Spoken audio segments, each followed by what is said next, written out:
Manny's a generational talented fighter. Like, he's accomplished what no other fighter is ever going to accomplish. Yeah. Again, but I don't feel like, he did it on his own.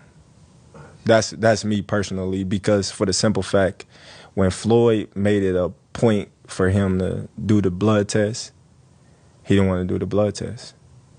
But then when he did do the blood test, he haven't got a knockout since. Oh, there goes the neighborhood. Terence Bud Crawford, he doesn't. Terence Crawford insinuates that boxing legend Manny Pacquiao.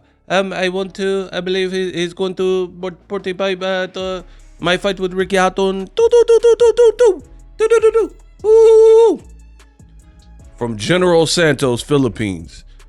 He insinuates that Manny Pacquiao was juicy. Pause. That Manny Pacquiao didn't achieve what he achieved in boxing all natural. In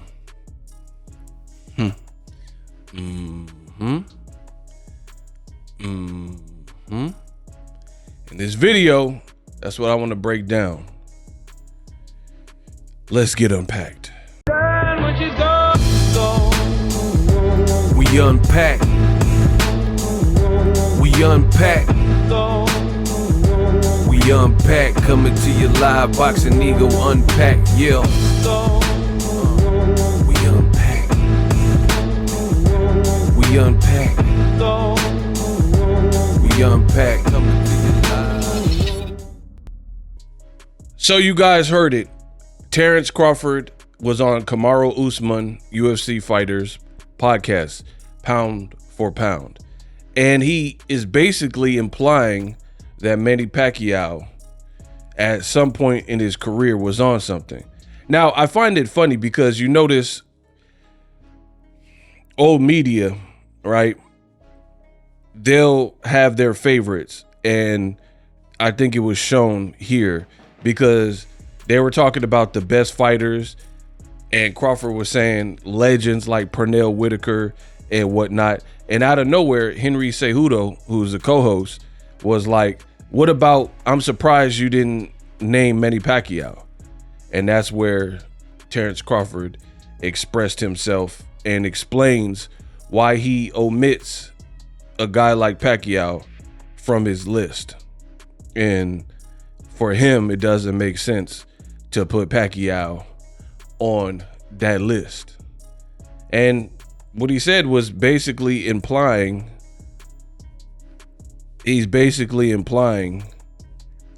that Manny Pacquiao, he can't put him on the list because Manny Pacquiao achieved what he achieved and he don't believe it was natural.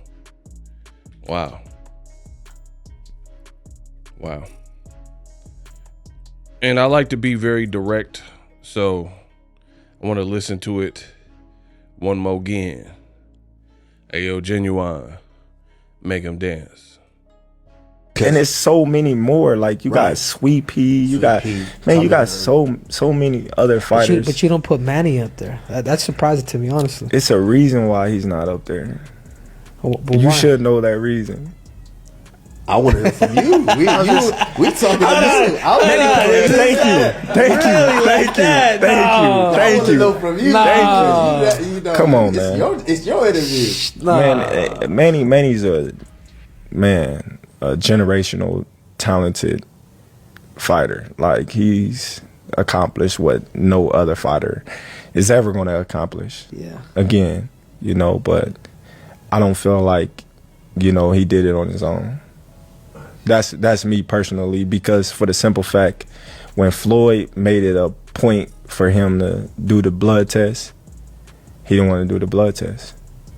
But then when he did do the blood test, he haven't got enough. And there's so many more. Like, you got. Wow. Terence Crawford continued by saying, when Pacquiao finally felt froggish and decided to do the blood test that Floyd asked for, he ain't really had no knockout since. And he started saying, like, everybody in boxing knows the last thing to leave you is typically power, right? You may lose speed, you may lose reflex, you know, some of your footwork, your legs may go. Your legs, like guys who were mobile earlier in their career, like you've seen it with some of the Cuban fighters, Guillermo El Chico Rigondao and Edisland Lara. You know, they were more fleet-footed, but later in their career, now they're kind of in pocket and a bit more flat-footed than earlier in their career. But Crawford is saying, we all know that power is generally the last thing to go. Like if you were God-gifted and you were born with power, you were born with power. And then he even referenced the late, great George Foreman, who, if you watch the old tapes, he used to like dent the heavy bag, just boom, boom. And he just thudding until he's like breaking the heavy bag. And we seen it with the legend, George Foreman. We seen that late in his career when he was the oldest heavyweight champion, when he knocked out Michael Moorer in a fight he was otherwise losing, but that come from behind type of power bailed him out. So Crawford, you know, he does bring up a good point. I've heard Floyd bring up the same point, and maybe Floyd and Crawford had sidebar off the record conversations, because what Crawford is saying is exactly what Floyd said. And they're questioning what really happened to Manny Pacquiao's power. How is he like clipping dudes? He hurt Shane Mosley, dropped Shane Mosley. Shane's on the ground looking like he got hit by a bus. And Pacquiao had this type of thump. And then later portions of his career, all of a sudden, you know, Pacquiao's power, we'll say, is not looking the same. And guys who really are tailor-made for Pacquiao, like Brandon Rios, he didn't stop a guy like Brandon Rios, right? He didn't stop Chris Algieri. I mean, he knocked him down a gang of times, but he didn't actually stop them. So these are the points that Terence Crawford is making. I've told you on my channel, it is something that people are going to always bring up, because Pacquiao started at sperm weight, noodle weight or whatever, nano weight, and he moved up 8 divisions. And then he started fighting bigger people, continuing to carry on his power, his speed. And, you know, when Floyd said, I'll fight Pacquiao, but he got to take Olympic style testing, that's when you seen Pacquiao kind of decline, where he looked like the Tasmanian devil. And then he got knocked out by Marquez in the 4th fight. He looked more human. Again, guys who were kind of tailor-made for him lacked experience, like Chris Algieri, or had a one-dimensional come forward Mexican style like Brandon Rios. He might hurt him and drop him, but he couldn't stop him. He couldn't stop Ugas later in his career. He hurt Keith Thurman, couldn't stop him. So we did see a decline in Pacquiao's ability to pull the trigger and really hone in to get those stoppages for whatever reason. So it's kind of funny. I don't know. Like, my thing is this. I don't even like to have the conversation, because Pacquiao, all his tests that we know of, he passed. Fights that had it, I don't know. You know, I don't know what fights had or didn't have testing.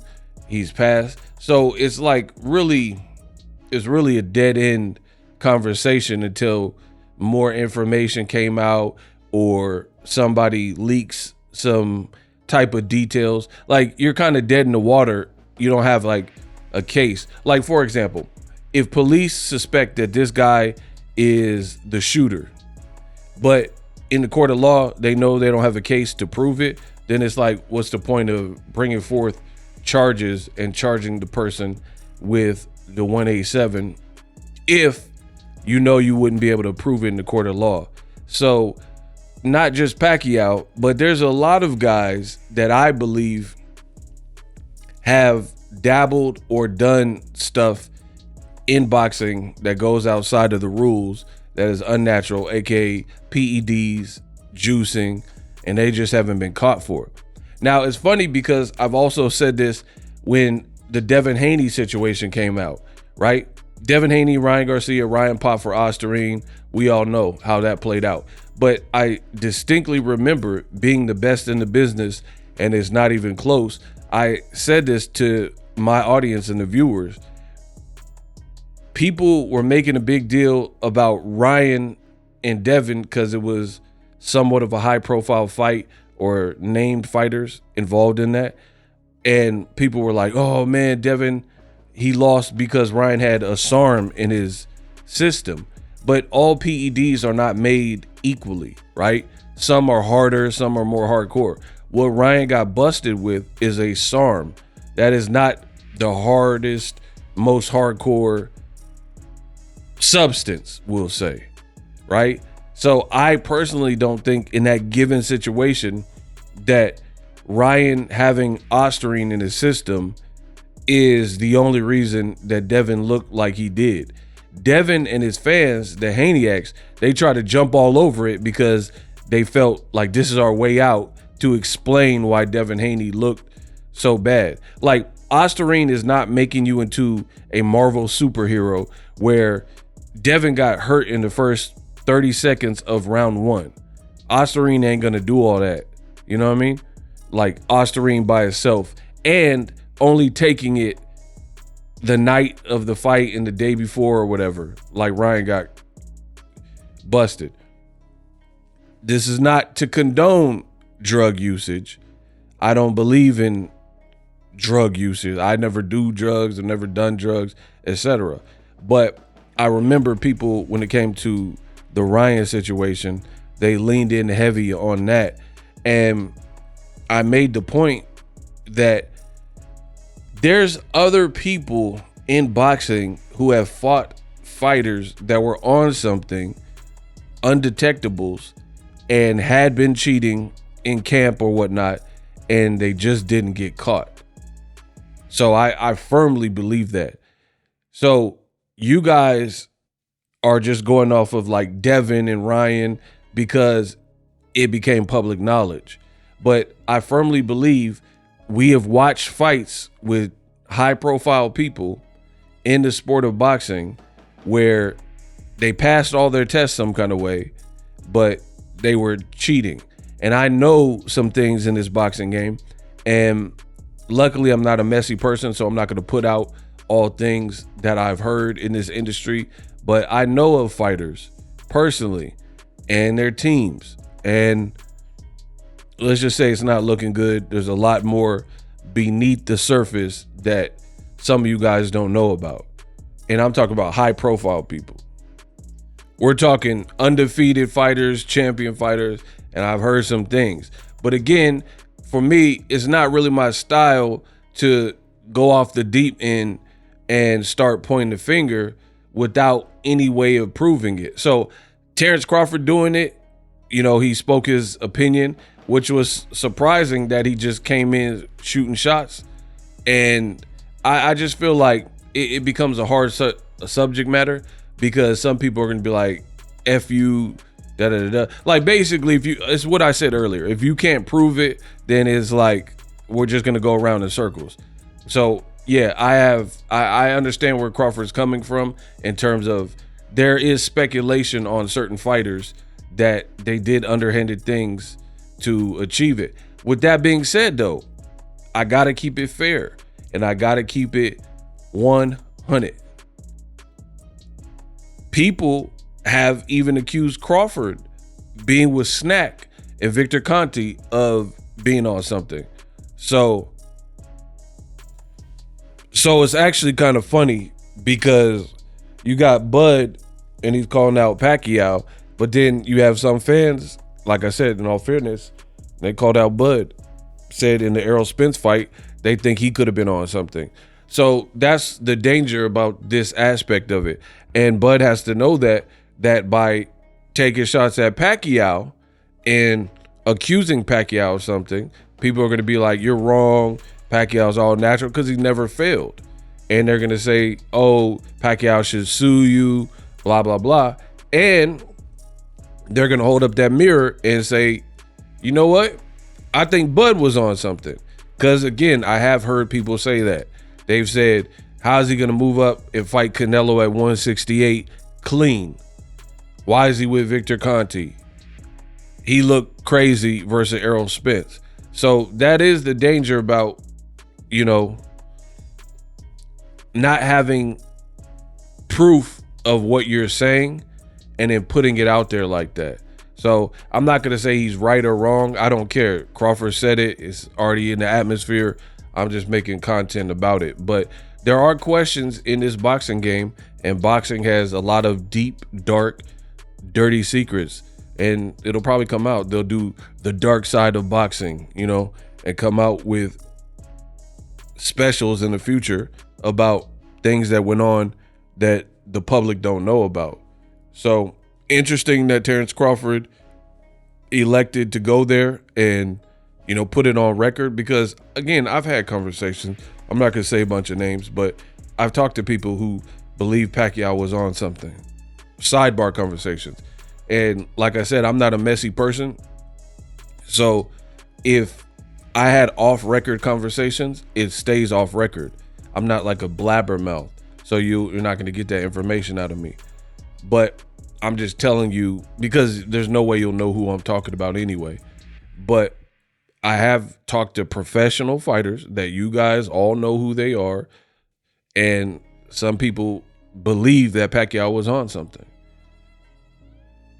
No way to prove it fully at this point, but I have had that conversation. So what Crawford's saying is not surprising to me, because I've even questioned certain things on the channel. Like, you went from noodle weight all the way to 150. You know, it is what it is. But again, it gets a little bit messy when you can't prove it, because then you're just going to be going around in circles. The people who speculate this are going to feel a type of way, and then the people who want Pacquiao's imagery to be clean, and the fact that, like, on record he's never failed, you know, you can't really convict off of that. So it just becomes like talking in circles, and a matter of who and what do you believe in. Like, what side do you believe in? Who's right? Who's telling the truth? That kind of thing. So I don't know. Kind of a interesting situation, and there's different layers to it. But like I said, without proof, the danger for Crawford is people have recently said that about you and your involvement with Victor Conte and Snack. So the fact that you're now on a podcast, people will be coming for you in the comment section. I'm sure of it, because I've already mastered this game of boxing. I know exactly how fans react and talking points. And when you take an icon like a Manny Pacquiao, there's going to be a big contingent that don't like what you're saying, whether you think it's true or not, and they're going to come for you, and they're going to look to, you know, even the score, if you will. If you're new to YouTube and you're struggling to get views, one tool I can provide to you is TubeBuddy. I've been on YouTube over 10 years. I use TubeBuddy daily to crank out videos just like this one that you're watching.